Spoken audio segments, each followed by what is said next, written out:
یتلو علیہم آیاتہ ویزکیہم ویعلمہم الکتاب والحکمہ. فرمایا نبی کو میں نے کیوں بھیجا؟ ان میں 4 وجہ بیان فرمائی، 4 مقاصد بعثت جن پر میں کہہ رہا تھا کہ پڑھ لینے، سن لینے، سمجھ لینے کے بعد ہم اپنے آپ کو یوں سامنے رکھے کہ ہمارا اس پر عمل کتنا ہے.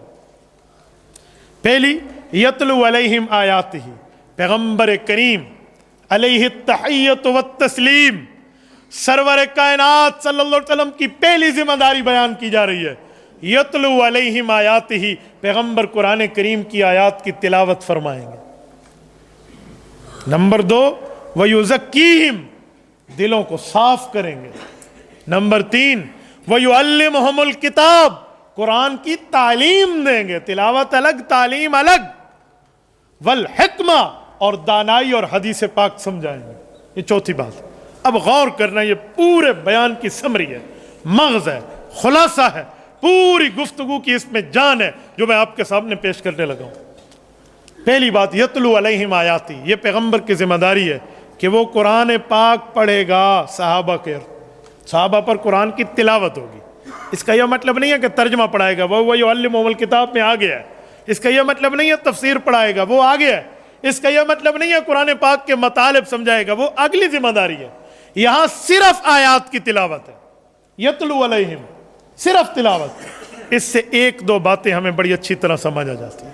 پہلی بات، یہ جو معاشرے میں بات چلتی ہے کہ یار تلاوت بندہ کرے، ترجمہ بھی آتا ہو تو مزہ ہے، ترجمہ نہ آتا ہو تو خالی لفظ پڑھنے کا فائدہ، خالی لفظ کیوں پڑھیں. یہ جو گمراہی پھیلائی جاتی ہے کہ قرآن کے پاک کے خالی الفاظ پڑھنے پر کیا فائدہ، یہ ان کے اوپر رد ہو رہا ہے، یہ ان پر انکار کیا جا رہا ہے. رب کریم فرماتے ہیں اگر الفاظ کا فائدہ کوئی نہ ہو تو یتلو علیہم آیاتہ، خالی صرف تلاوت کا حکم پیغمبر کی ذمہ داری میں شامل کیوں؟ اس سے پتہ چلا تلاوت کا فائدہ ہے، ترجمہ آئے پھر بھی فائدہ ہے، نہ آئے پھر بھی فائدہ ہے. آپ نے حدیث پاک نہیں پڑھی، رسالت مآب علیہ السلام. چلو میں اس کو تھوڑی تفصیل سے سمجھاتا ہوں کہ تلاوت کا فائدہ کیسے ہے. اب توجہ رکھنا، تلاوت کے بہت سے فوائد ہیں. نمبر 1، جو بندہ تلاوت کرتا ہے، ایک اس کی ذات ہے، ایک جس جگہ تلاوت کرتا ہے وہ جگہ اور مکان ہے، تو ذات پر بھی فائدہ ہے اور مکان پر بھی فائدہ ہے. توجہ، کامل توجہ رکھنا. تلاوت کرنے پر بندے کی ذات کو بھی فوائد ملتے ہیں اور مکان کو بھی فائدے ملتے ہیں. آئیے پہلے ذرا ذات کے فائدوں پہ آتے ہیں. ذات میں فائدہ کیا ہے؟ ذات کا سب سے پہلا فائدہ یہ ہے کہ دل کا زنگ اترتا ہے. دلوں کو زنگ لگتا ہے. اگر آپ کہتے ہیں نا کہ دلوں کو زنگ کیسے لگتا ہے، میں سنن بہقی سے حدیث پاک آپ کے سامنے پڑھ دیتا ہوں. یہ مشکات شریف میں بھی موجود ہے. حضرت عبداللہ ابن عمر کی روایت ہے، توجہ رکھنا. عن ابن عمر رضی اللہ عنہما قال رسول اللہ صلی اللہ علیہ وسلم ان هذه القلوب تصدع كما يصدع الحديد اذا اصابه الماء. فرمایا بے شک دلوں کو بھی زنگ لگ جاتا ہے جیسے لوہے کو پانی لگنے سے زنگ لگتا ہے. صحابہ نے عرض کیا قیل یا رسول اللہ وما جلاؤها، یا رسول اللہ اس زنگ کو اتارنے کی ترتیب فرما دیں، دلوں کے زنگ اتارنے کا طریقہ کار ارشاد فرما دیں. لوہے کو زنگ لگے، ہم اس کے جو ہے نا کیا کہتے ہیں، اس کی مالش ڈی مالش سے زنگ اتار دیتے ہیں. دل کا زنگ کیسے اترے گا؟ رسول پاک علیہ السلام نے 2 طریقے ارشاد فرمائے. رسالت مآب فرماتے ہیں قال کثرت ذکر الموت و تلاوت القرآن. فرمایا ایک موت کو زیادہ یاد کرو اور ایک قرآن کریم پڑھو، تمہارے دلوں کا زنگ اتر جائے گا. یہ تلاوت کا فائدہ ذات پر ہے. یہ تلاوت کا فائدہ ذات پر. آپ اندازہ لگائیں، یہ جو کہا جاتا ہے کہ آپ تلاوت کرو گے ترجمہ سمجھ نہیں آئے گا، تو کیا فائدہ تلاوت کا؟ یہ تلاوت سے پیچھے ہٹانے کی گمراہی ترکیبیں ہیں.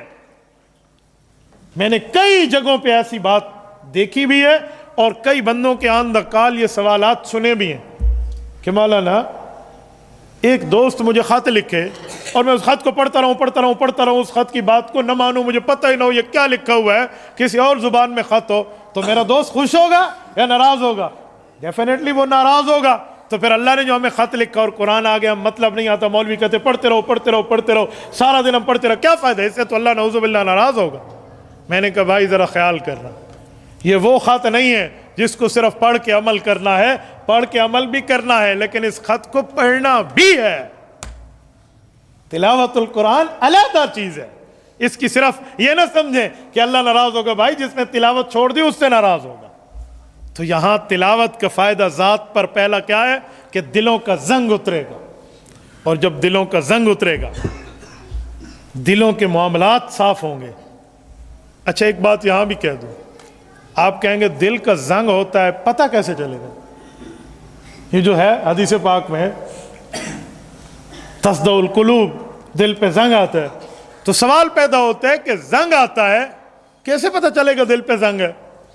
تو بھائی دو باتیں ہیں، اپنے دل پہ زنگ ہے یہ بھی پتہ چلتا ہے، دوسرے کے دل پہ زنگ ہے یہ بھی پتہ چلتا ہے، بڑے اچھے طریقے سے پتہ چلتا ہے۔ پہلا طریقہ کیا ہے؟ اب ذرا سمجھیے، دوسرے کے دل پہ زنگ ہے، کیا معنی؟ پہلے وہ آپ کو کہے گا یہ دین پہ عمل کرتے ہو، کیا فائدہ ہے تمہیں دین پہ عمل کرنے کا؟ یہ جو خالی لفظ پڑھ رہے ہو کیا فائدہ ہے اس لفظ پڑھنے کا؟ یہ جو علماء کے پاس بیٹھتے ہو کیا فائدہ ہے تجھے ان کے پاس بیٹھنے کا؟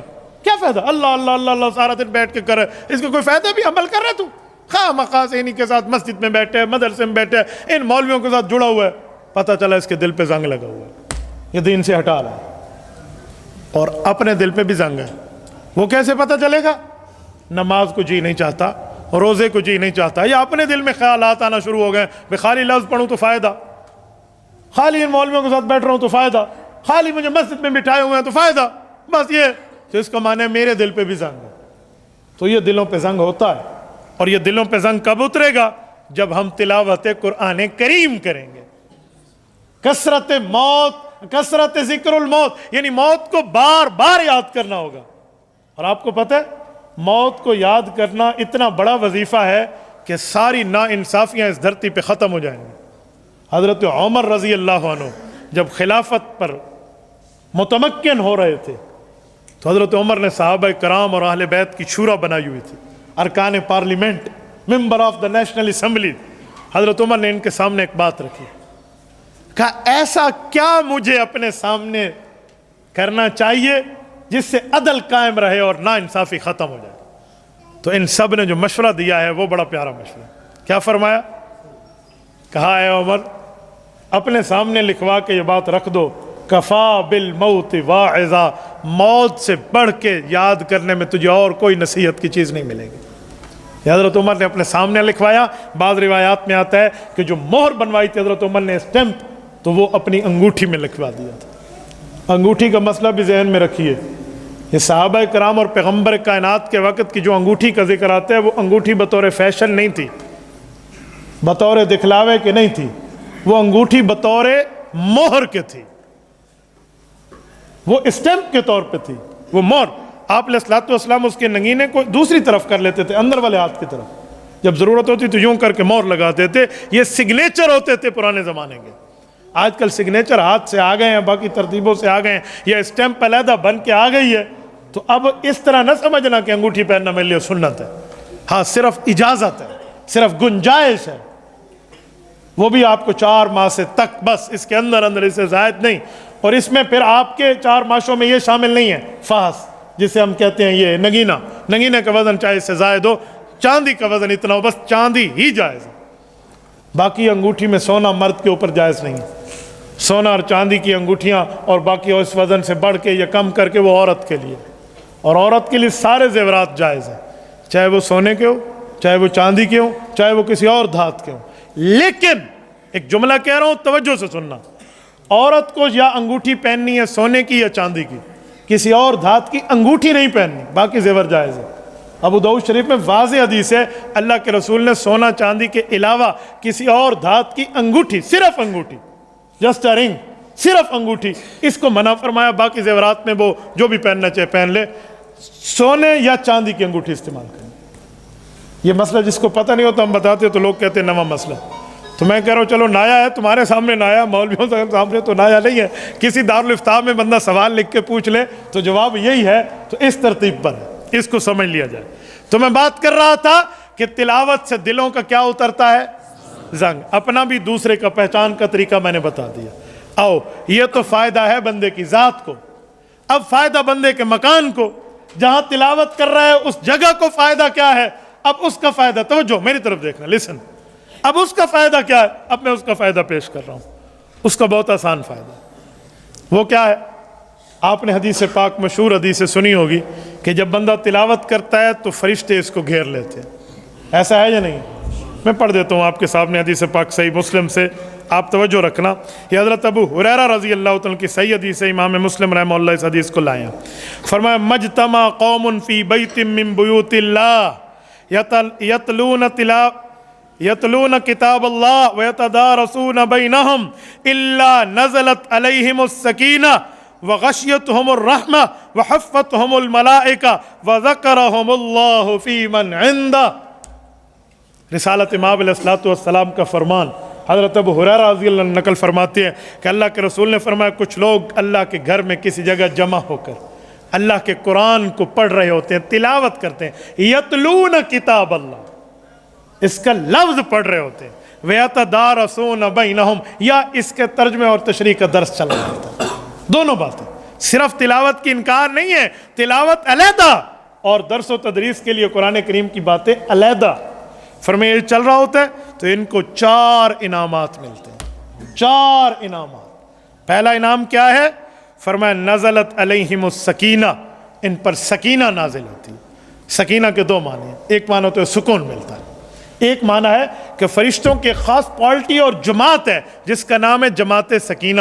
وہ اترتے ہیں, ان کے اترنے کے ایمان کے اور جو ہے نا کیا کہتے ہیں رعب کی وجہ سے مسلمانوں کے دلوں پہ سکون آ جاتا ہے. یہ سکینہ فرمایا.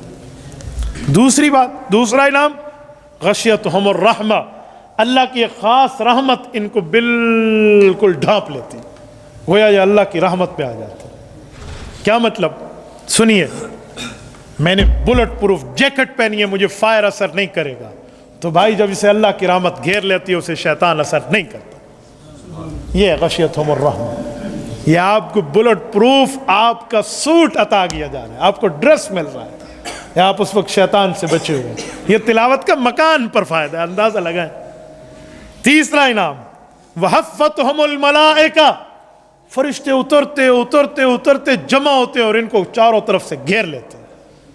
اور جب فرشتوں کا پہرا ہو تو دجال جیسا بے ایمان اعظم اس امت کبھی مکہ مدینہ میں داخل نہیں ہو سکتا. کیوں؟ فرشتوں کا پہرا.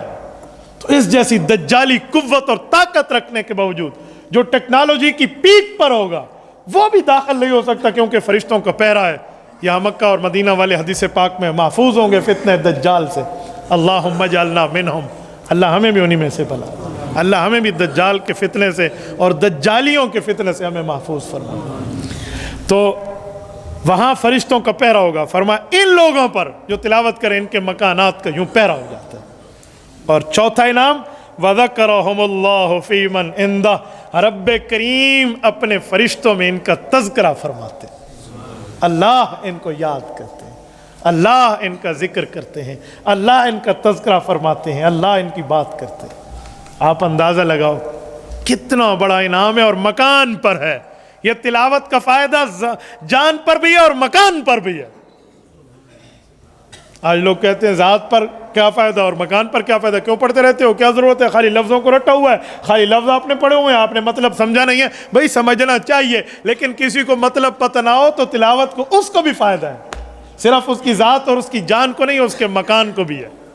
میں یہاں ایک جملہ کہتا ہوں, لوگ ہم سے پوچھتے ہیں ہمارے گھروں میں سکون نہیں ہے, کاروبار میں سکون نہیں ہے, اولاد کی طرف سے سکون نہیں ہے, گھر والوں کی طرف سے سکون نہیں ہے, معاشرے پڑوسیوں کی طرف سے علاقے کی وجہ سے سکون نہیں ہے. تو میں کہتا ہوں سکون کی تلاش کے لیے تو یہ طریقہ ہے کہ آپ تلاوت کلام پر لگ جاؤ اور اگلوں کو لگا دو, اسی طریقے پر سکون پیدا ہو جائے گا. آپ کو گھر سے سکون نہیں ہے, آپ نے گھر میں روزانہ کی بنیاد پہ کتنی تلاوت کی ہے, خود کتنی کی ہے. آپ جب صبح کے بعد یوں چادر تان کے سو جائیں گے, بچہ کہیں گے تو پڑھ تلاوت, تو پھر فائدہ, تو کیا پڑھے گا. نمبر 2, گھر میں اولاد کی طرف سے سکون نہیں ہے. اولاد کو آ کر یہ تو پوچھتے ہو آج اسکول گیا تھا, یہ اچھا ٹیوشن گیا تھا, نہیں گیا تھا, غصہ, باپ آگ بگولا, کیا باپ نے آ کر بچے سے یہ پوچھا کہ آج اس نے تلاوت کی تھی، آج اس نے قرآن کریم پڑھا تھا، آج اس کی تلاوت کتنی ہوئی، اس بارے میں کچھ پوچھا؟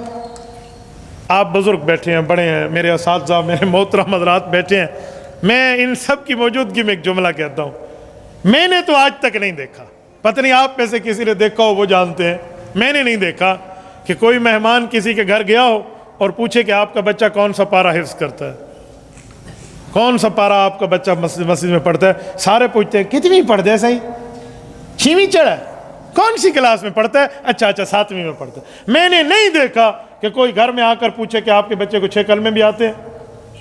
لوگ اپنی انسلٹ سمجھتے ہیں، توہین سمجھتے ہیں، اچھا میرے کو 6 کلمے پوچھ جائے، نہیں تیرے کو پوتھی تے گرنتھ پوچھو، ایسا تیرے کو پوچھو پوتھی آندھی بھی، گرنتھ آندھی بھی ہیں، تو یہ پتہ نہیں کیا ہمارا دماغ بن چکا ہے۔ ہم قرآن کریم کے بارے میں نہیں پوچھیں گے، دینی تعلیم کے بارے میں نہیں پوچھیں گے، اور پھر کہیں گے ہمیں گھر سے سکون نہیں ہے، اجی ہمیں اولاد سے سکون نہیں ہے۔ بھائی ان کو آپ تلاوت پہ لگا دو، گھر میں بھی سکون ہوگا، مکان پہ بھی ہوگا، جان پہ بھی ہوگا، تمہیں بھی اولاد سے سکون ملے گا۔ یتلو علیہم، یہ پیغمبر کریم کی پہلی ذمہ داری، مقاصد نبوت میں مقصد اول تلاوت کلام پاک ہے۔ تبارك الذي نزل الفرقان على عبده ليكون للعالمين نذيرا